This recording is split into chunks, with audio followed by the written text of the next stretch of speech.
사도신경을 들으심으로 3월 12일 목요일 온라인 예배를 시작하겠습니다. 나는 전능하신 아버지 하나님, 천지의 창조주를 믿습니다. 나는 그의 유일하신 아들, 우리 주 예수 그리스도를 믿습니다.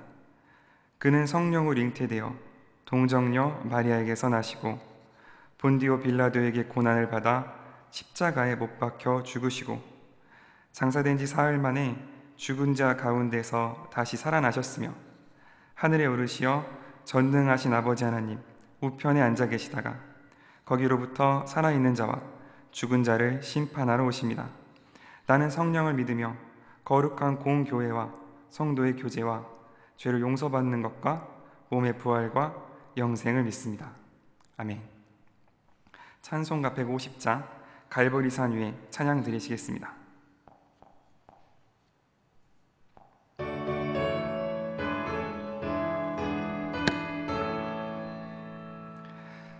갈보리산 위에 십자가 섰으니 주가 고난을 당한 표라. 험한 십자가를 내가 사랑함은 주가 보혈을 흘림이라. 최후 승리를 얻기까지 주의 십자가 사랑하리. 빛나 면류가 받기까지 험한 십자가 붙들겠네. 별시천대 받은 주의 십자가에 나의 마음이 끌리도다. 귀한 어린 양이 세상 죄를 지고 험한 십자가 지셨도다. 최후 승리를 얻기까지 주의 십자가 사랑하리. 빛나 면류가 받기까지 험한 십자가 붙들겠네. 험한 십자가에 주가 흘린 피를 믿는 마음으로 바라보니 나를 용서하고 내 죄 사하시려 주가 흘리신 보혈이라. 최후 승리를 얻기까지 주의 십자가 사랑하리. 빛나 면류가 받기까지 험한 십자가 붙들겠네.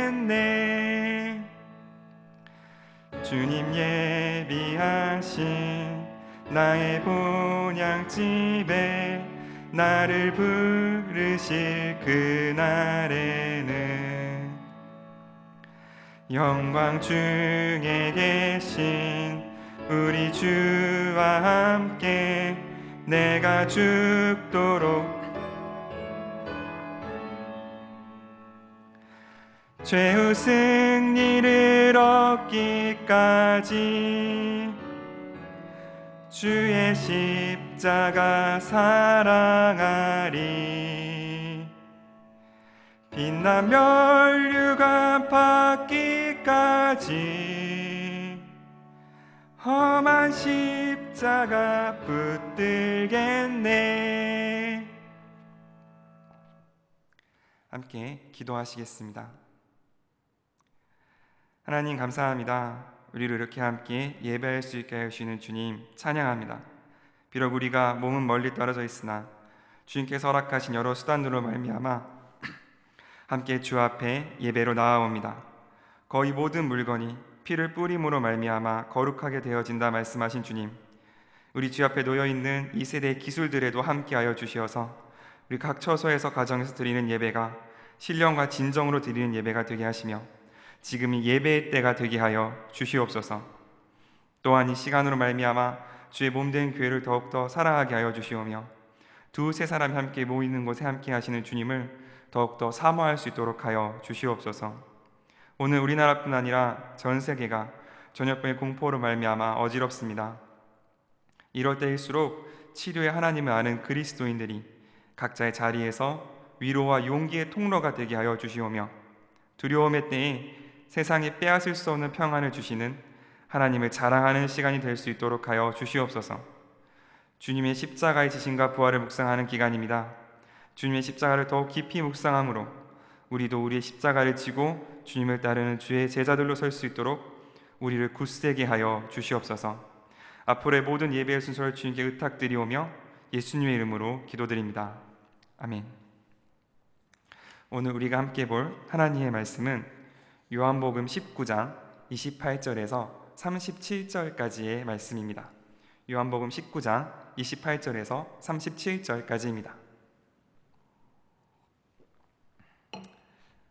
그 후에 예수께서 모든 일이 이미 이루어진 줄 아시고 성경을 응하게 하려 하사 이르시되 내가 목마르다 하시니 거기 신 포도주가 가득히 담긴 그릇이 있는지라.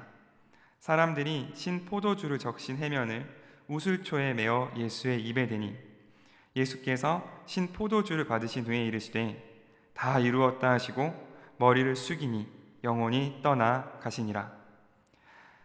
이날은 준비일이라 유대인들은 그 안식일이 큰 날이므로 그 안식일에 시체들을 십자가에 두지 아니하려 하여 빌라도에게 그들의 다리를 꺾어 시체를 치워달라 하니 군인들이 가서 예수와 함께 못 박힌 첫째 사람과 또 그 다른 사람의 다리를 꺾고 예수께 이르러서는 이미 죽으신 것을 보고 다리를 꺾지 아니하고 그중 한 군인이 창으로 옆구리를 찌르니 곧 피와 물이 나오더라.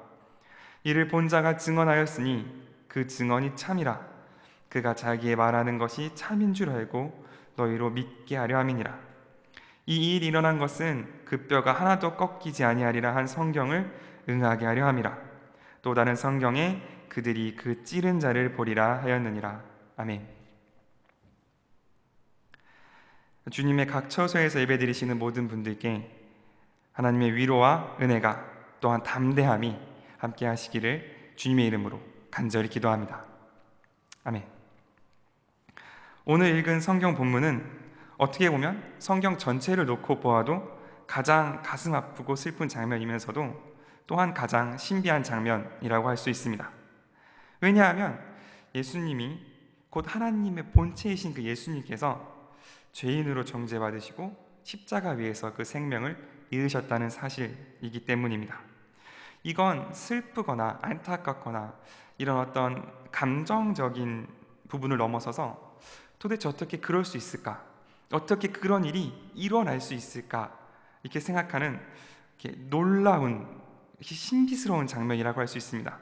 왜냐하면 생명이 있고 예수님이 그것을 가지신 것이 아니라 생명이 곧 예수님이기 때문이고 선한 것이 있고 예수님이 그것을 가지신 것이 아니라 예수님 그분이 곧 선이시기 때문에 그렇습니다.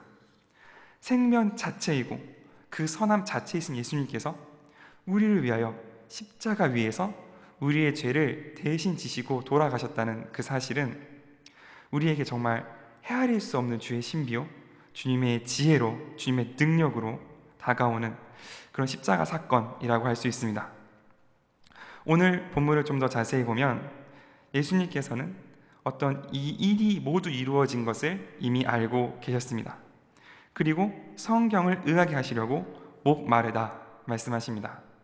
그 극한의 상황, 자신의 체중이 자신의 손과 발을 찢어가고 모든 혈관이 파열되고 생명이 곧 떠나갈 것 같은 그 상황 가운데에서도 예수님께서는 자신에게 맡긴 하나님, 아버지 하나님께서 자신에게 맡겨주신 그 하나님의 말씀을 모두 이루는 것을 생각하셨습니다. 그래서 말씀하십니다. 목이 마르다. 그러자 사람들은 신포도주를 예수님께 드립니다. 이게 성경에는 신포도주로 번역되었는데 원어를 찾아보면 이제 포도주가 너무 많이 발효되어서 술 혹은 음료라고 할 수 없고 거의 식초에 가까워진 시게 되어버린 포도즙 같은 것이라고 합니다. 예수님께서는 그 전에 그 마취제로 흔히 사용되는 정신을 몽롱하게 하는 다른 포도주를 이미 거부하셨었습니다. 하지만 이 신포도주는 받아들이십니다. 우리가 신것을 마시면 정신이 잠깐 깨어나는 것을 경험할 수 있습니다. 이 신포도주를 드심으로 십자가의 고통이 더욱더 분명해질 것임에도 불구하고 예수님께서는 이 신포도주를 받아들이시는데 그것이 성경을 응하게 하기 위하여 라고 말하고 있습니다. 시편 69편의 말씀입니다. 시편 69편을 전체적으로 살펴보면 까닭없이 고난당하는 의인의 모습, 그리고 그 의인이 하나님께 그 이후의 모든 것을 의탁하고 있는 내용을 그리고 있는 시편입니다. 그런데 그 시편 69편 21절에 이런 말씀이 있습니다. 그들이 쓸개를 나의 음식물로 주며 목마를 때에는 초를 마시게 하였사오니.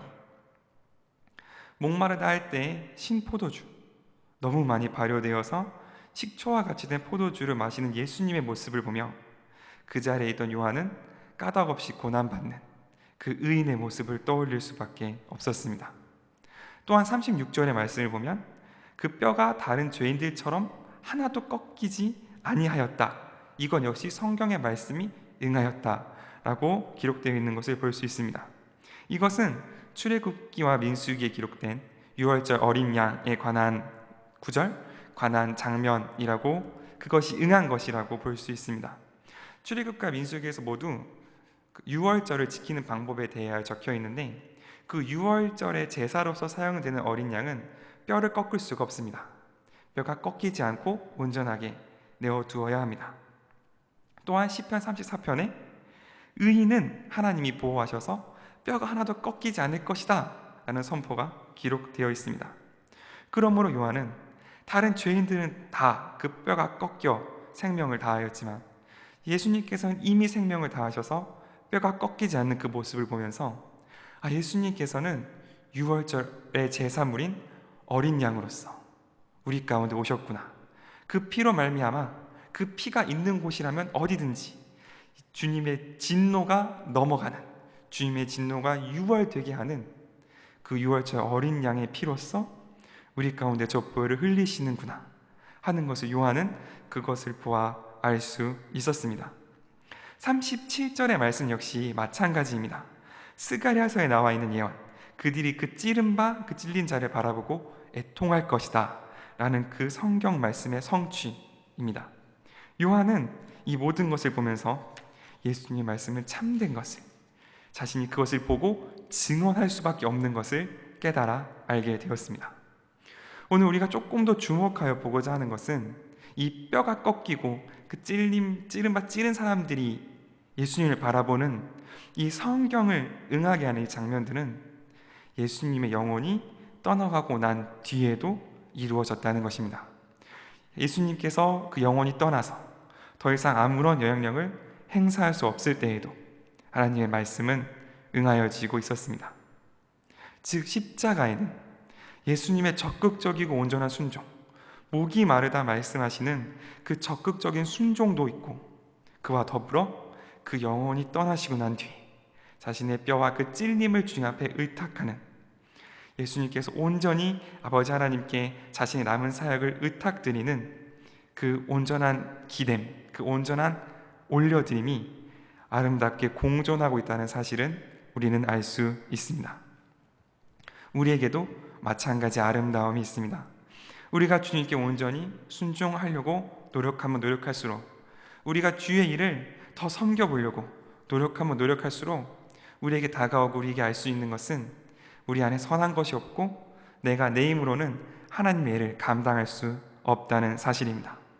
내 안에 선한 것이 하나도 없다는 사실입니다. 그러나 이러한 무력함, 이러한 낮아짐은 우리를 뒤로 물러나 침륜에 빠지게 하는 것이 아니고 오히려 하나님 앞에 더 나아가 주를 의존하게 하고 주 앞에 엎드리게 하며 우리의 삶 가운데 하나님의 역사하심을 기대하게 하는, 하나님의 그 놀라운 풍요 속에 나아가게 하는 것으로 작용하는 것을 우리는 알 수 있습니다. 그리하여서 약한 데서 더욱더 온전하여지는 하나님의 능력을 아는 기쁨이 우리 안에 더욱더 충만하여짐을 우리는 주 앞에 나아갈수록 더욱더 배울 수 있습니다. 오늘 우리의 부족함에도 불구하고 주님 앞에 순종으로 나아가기를 힘쓰는 모든 주의 자녀들에게 이 약한 데에서 온전하여지는 주의 능력과 주의 은혜가 더욱더 풍성하기를 기도합니다. 그런데 거기서 한 가지 더 나아가는 신비가 있습니다. 오늘 우리가 읽은 30절의 본문처럼 예수님께서 그 사역의 완성을 선포하시는 순간이 십자가 위에서 자신의 생명을 잃으시는 때, 자신이 가장 무력한 그때였다는 사실입니다. 예수님께서는 이미 성경에 기록되기를 인자가 바리새인과 서기관들에게서 고난을 받고 죽은 지 3일 뒤에 부활하여 영광과 권세를 가질 것을 알고 계셨습니다. 제자들에게 이것을 말씀하자 제자들이 주님 십자가를 지지 마십시오 그렇게 말했다가 책망을 받는 사건을 우리는 이미 보아 알고 있습니다. 하지만 예수님께서 모든 일을 다 이루었다고 말씀하시는 그 순간, 내가 사역을 다 감당했다고 말씀하시는 그 순간이 부활 후에 모든 영광을 가지신 때가 아니고 십자가 위에서 자신의 생명을 다하여 순종하셨을 때, 예수님이 자신의 맡겨주신 그 순종의 분량을 온전히 감당하셨을 때, 그때가 예수님의 사역의 완성이라는 사실입니다. 왜냐하면 이 십자가 자체가 예수님의 목적이기 때문에 그렇습니다. 예수님께서 말씀하십니다.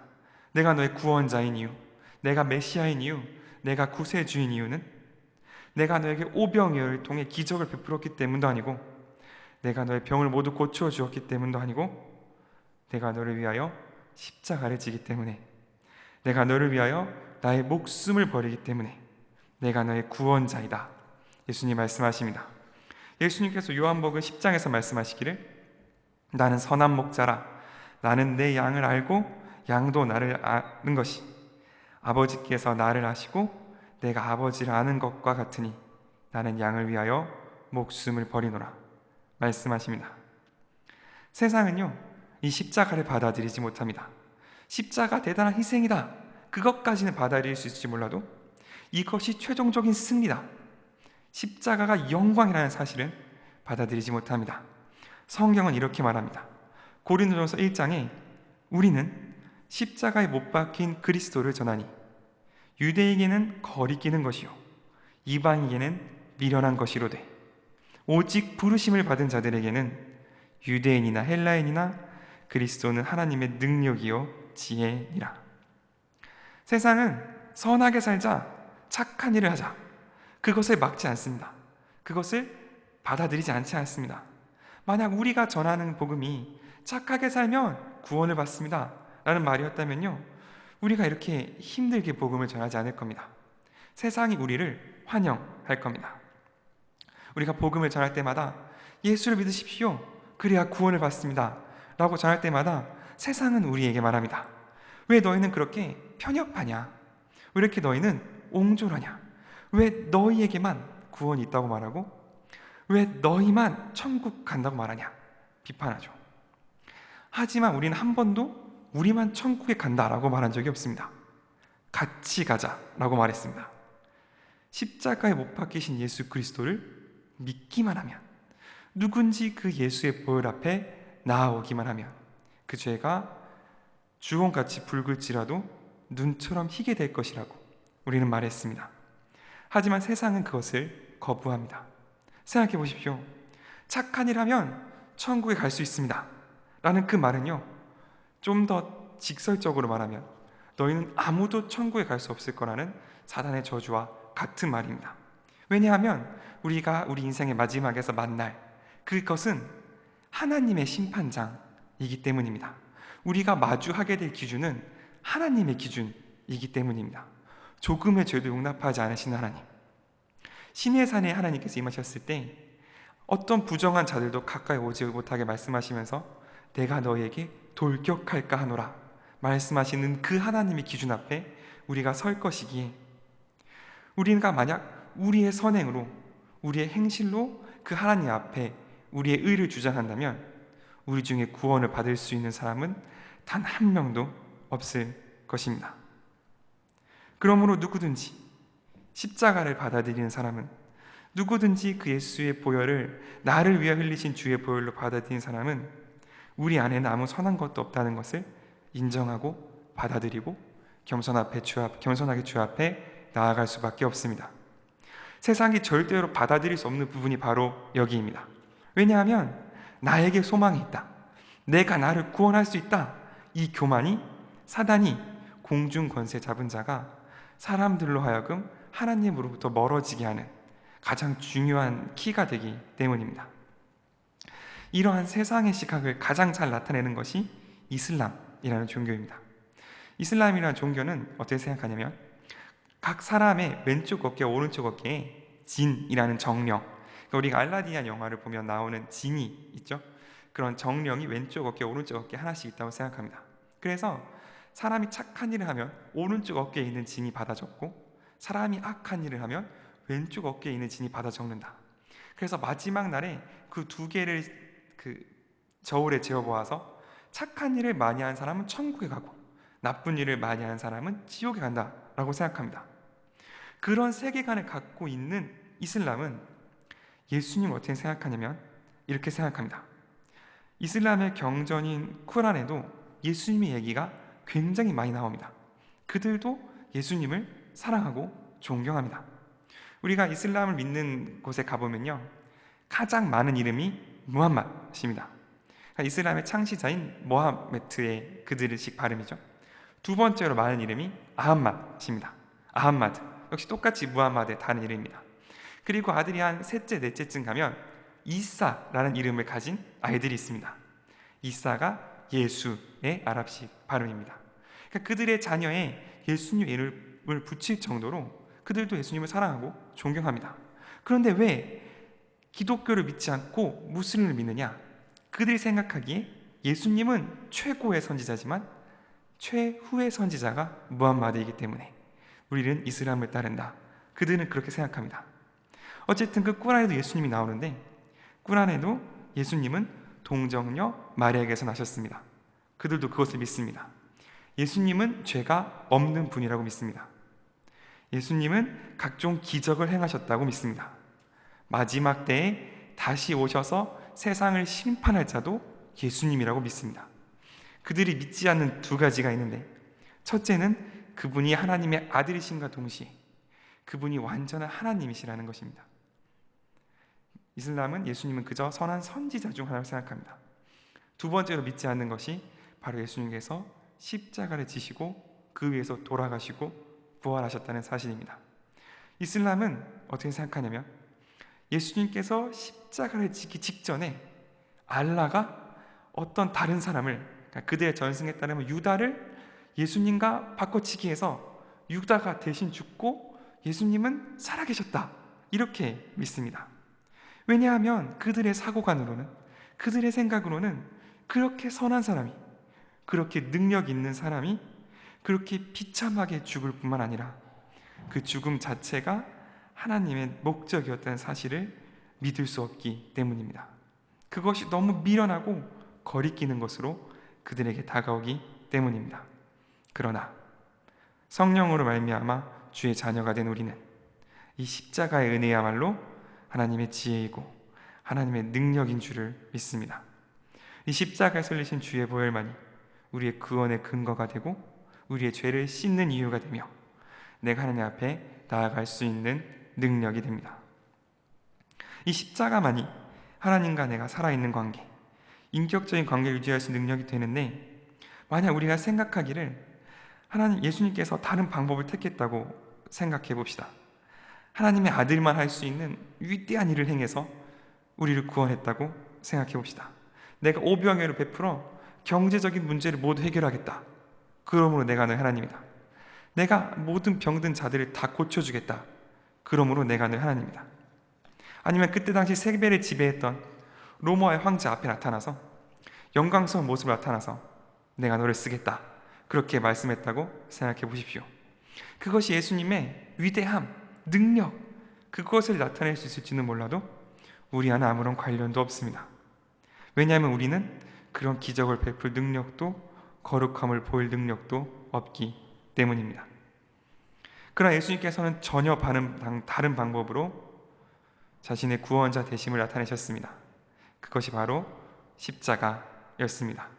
하나님의 말씀에 죽기까지 순종하시는 모습이었습니다. 그리고 우리에게 말씀하십니다. 누구든지 나를 따르려거든 자기를 부인하고 자기의 십자가를 지고 나를 따라라. 우리는 여기서요, 고난을 읽습니다. 고생을 읽습니다. 예수님을 따르려면 고생해야 되는구나. 맞습니다. 예수를 따르는 길은 자기를 부인해야 되는 길이고 그 가는 사람이 많지 않은 좁은 길로 가는 길입니다. 하지만 누구든지 갈 수 있습니다. 그가 어떤 삶을 살았건, 지혜롭건 미련하건, 능력 있건 없건, 인격자이건 아니건 상관없습니다. 누구든지 십자가를 지기만 하면, 누구든지 주의 말씀 가운데 순종하고자 하면 예수님을 따를 수 있고 하나님을 기쁘시게 드릴 수 있으며 하나님 나라의 백성이 될 수 있습니다. 게다가 그 길은요, 예수님께서 먼저 걸어가셨습니다. 우리로 따라오게 하시려고, 우리가 갈 수 있는 보폭으로, 우리가 따라갈 수 있는 길로 예수님께서 먼저 그 길을 걸어가셔서 우리의 본이 되셨을 뿐만 아니라 지금도 내 발의 등불이 되시고 하늘과 땅의 모든 권세를 가지고 지금도 우리와 세상 끝날까지 함께 하십니다. 말씀을 맺고자 합니다. 예수님께서 영원히 떠나시고 난 이후에도 하나님의 말씀이 응답되는 것을 우리는 살펴보았습니다. 예수님께서 완벽히 무력해지셨을 때에도 하나님께서는 예수님을 보호하십니다. 성경을 응하게 하십니다. 십자가는 온전한 순종의 모습이었을 뿐만 아니라 아버지 하나님에 대한 온전한 의탁과 기대심의 모습이었습니다. 예수님께서는 하나님의 뜻을 온전히 이루셨는데 우리와 같은 육신을 입고 오셔서 십자가를 지심으로, 즉 하나님의 뜻에 온전히 순종함으로 이루셨습니다. 그러므로 우리도 할 수 있습니다. 우리도 예수님의 길을 따라 걸을 수 있습니다. 히브리서 10장 19절에서 20절의 말씀에 이렇게 기록되어 있습니다. 그러므로 형제들아, 우리가 예수의 피를 힘입어 성소에 들어갈 담력을 얻었나니 그 길은 우리를 위하여 휘장 가운데로 열어놓으신 새롭고 산 길이요 휘장은 곧 저의 육체니라. 십자가 대속의 사건은 단순히 어떠한 법적인 선언, 너의 죄값이 치러졌다는 그 법적인 선언 이상의 의미를 가지고 있습니다. 그 이후로부터 누구든지 그 예수의 피를 믿기만 하면, 그 예수의 십자가 앞에 나아가기만 하면 누구든지 하나님과 교제하며 누구든지 하나님을 위해 살며 그 나라의 후손이 되는 그 영광을 누릴 수 있다는 사실입니다. 누구든지 십자가를 지기만 하면, 누구든지 주 앞에 순종하기만 하면 십자가의 영광이 우리 가운데 함께한다는 사실입니다. 그 십자가의 길을 함께 걸어가 마침내 하나님을 기쁘시게 할 수 있는 저 여러분 될 수 있기를 예수님의 이름으로 간절히 기도합니다. 기도하시겠습니다. 하나님 감사합니다. 우리에게 모든 죄값을 대신하여 주시는 어린 양이 되셨을 뿐 아니라 우리로 하여금 하나님 앞에 나아가 주의 자녀가 되게 하시는 권세를 주시니 감사합니다. 그 모든 것의 이유가 되는 십자가 앞에 나아갑니다. 우리가 하나님의 영광을, 하나님의 부요함을, 하나님의 지혜를 사모하는 것만큼 주의 십자가를 사모하게 하여 주시옵소서. 그 십자가의 피로 모든 만물과 화목케 하시는 주님, 우리가 예수님의 십자가로 얻은 하나님과 화평 안에 거하며 더욱 주 앞에 나아가 오직 십자가만 자랑하기 원하오니 성령으로 말미암아 하나님의 사랑의 부요하심을 더욱 깨달아 알 수 있게 하여 주시옵소서. 지금도 주의 보좌에서 말할 수 없는 탄식으로 우리를 위하여 기도하시는 예수님, 예수님께서 십자가를 지실 때에 돕던 천사들처럼 지금도 우리를 도우시며 우리의 길을 인도하시는 주를 믿습니다. 세상의 시선과 세상의 목소리에 때때로 우리가 흔들리며 힘이 들 때마다 우리가 주님 달리신 십자가를 바라보며 다시 한번 주 앞에 나아갈 수 있는 힘을 주시옵소서. 감사드리오며 예수님의 이름으로 기도드립니다. 아멘. 찬송가 370장 주 안에 있는 나에게 함께 찬양하시겠습니다.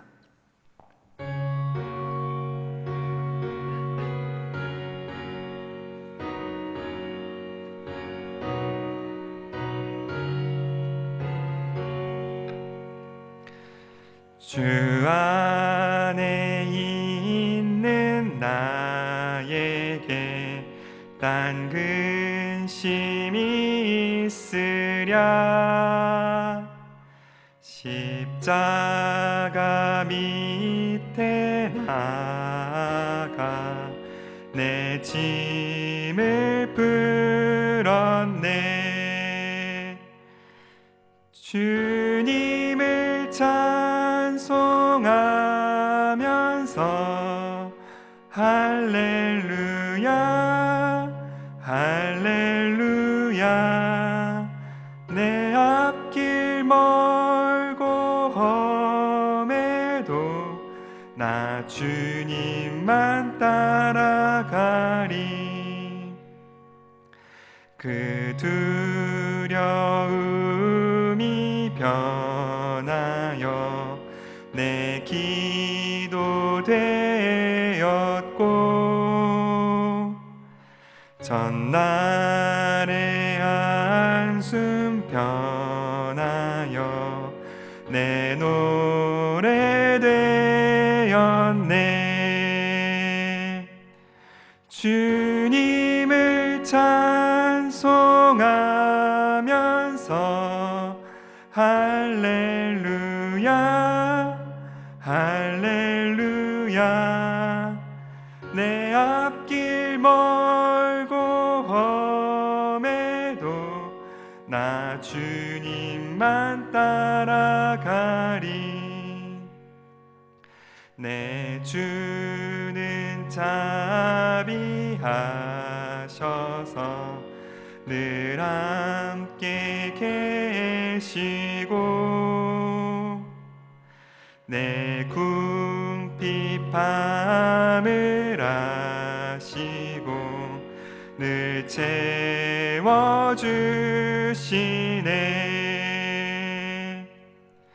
주님을 찬송하면서 할렐루야 할렐루야.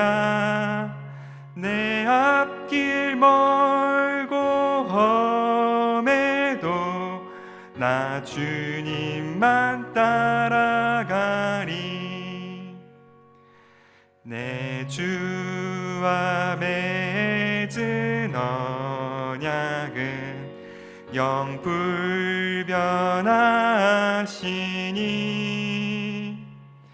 그 나라 가기까지는 늘 보호하시네.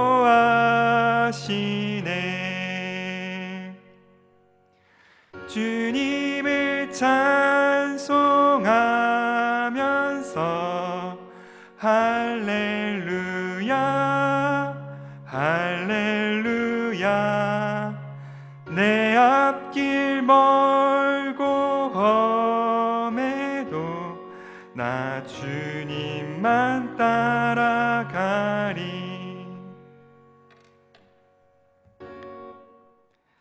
주님이 가르쳐 주신 기도로 예배를 마치겠습니다. 하늘에 계신 우리 아버지, 아버지의 이름을 거룩하게 하시며 아버지의 나라가 오게 하시며 아버지의 뜻이 하늘에서와 같이 땅에서도 이루어지게 하소서. 오늘 우리에게 일용할 양식을 주시고 우리가 우리에게 잘못한 사람을 용서하여 준 것 같이 우리의 죄를 용서하여 주시고 우리를 시험에 빠지지 않게 하시고 악에서 구하소서. 나라와 권능과 영광이 영원히 아버지의 것입니다. 아멘.